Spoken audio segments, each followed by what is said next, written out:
my first hire is somebody who I found online. They applied via Indeed, and they were awesome, and they lived in Cedar Rapids, Iowa. Yeah. How would I know what I need to do, what entity requirements there are in Iowa, or let alone Cedar Rapids?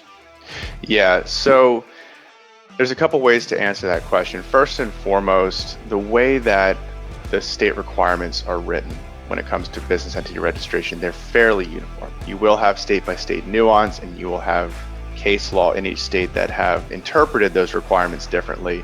But fundamentally, and generally, the requirement to register the entity is based on having a physical presence, which in this context of today's discussion might be hiring an employee, but it could be anything, right? It could be having a warehouse, an office building, ongoing or regular transactions. There's a whole bunch of things that a business can do in this singular form or the composite that would put them in the area of having that nexus and needing to register.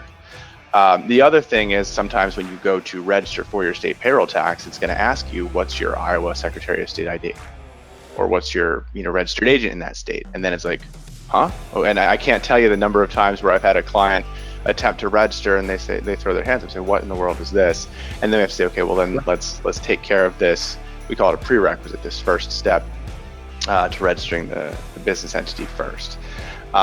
Whenever there's doubt though, the client's legal counsel is a great resource to saying, hey, this is sufficient to trigger the registration.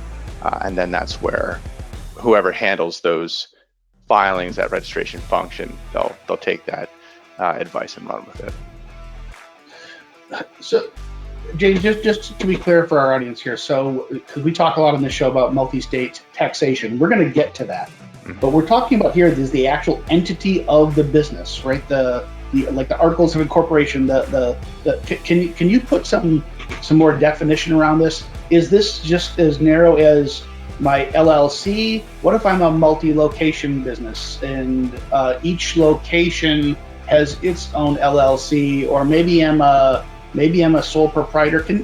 Talk us through the different legal structures as that may or may not pertain in locations, as that may or may not pertain to entity compliance. Yeah, so when you have, again, your single LLC or your single corporation are your building blocks of all of this. And when you register that in multiple states, or you have an organization that has multiple entities within its portfolio, the challenge, especially in the United States, is that every state's requirement is different, and those requirements are different based on the type of entity that you have. So just for example, the filing fees.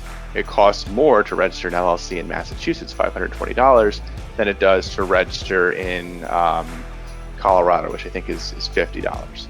And then on an ongoing basis, you have annual reporting requirements, which are information updates to the Secretary of State, which taken by themselves, pretty straightforward information is required, but you have deadlines coming up throughout the year because there's no consistency. And so whether, again, you have one LLC that's registering in multiple states, or you have a portfolio of entities that each have different activities, different locations, to your point, you need a way to stay on top of, okay, when did they register? Who are the registered agents in that state? What are the annual reporting deadlines? And that's for a larger company, a heck of a lot of administrative responsibility to stay on top of all of that.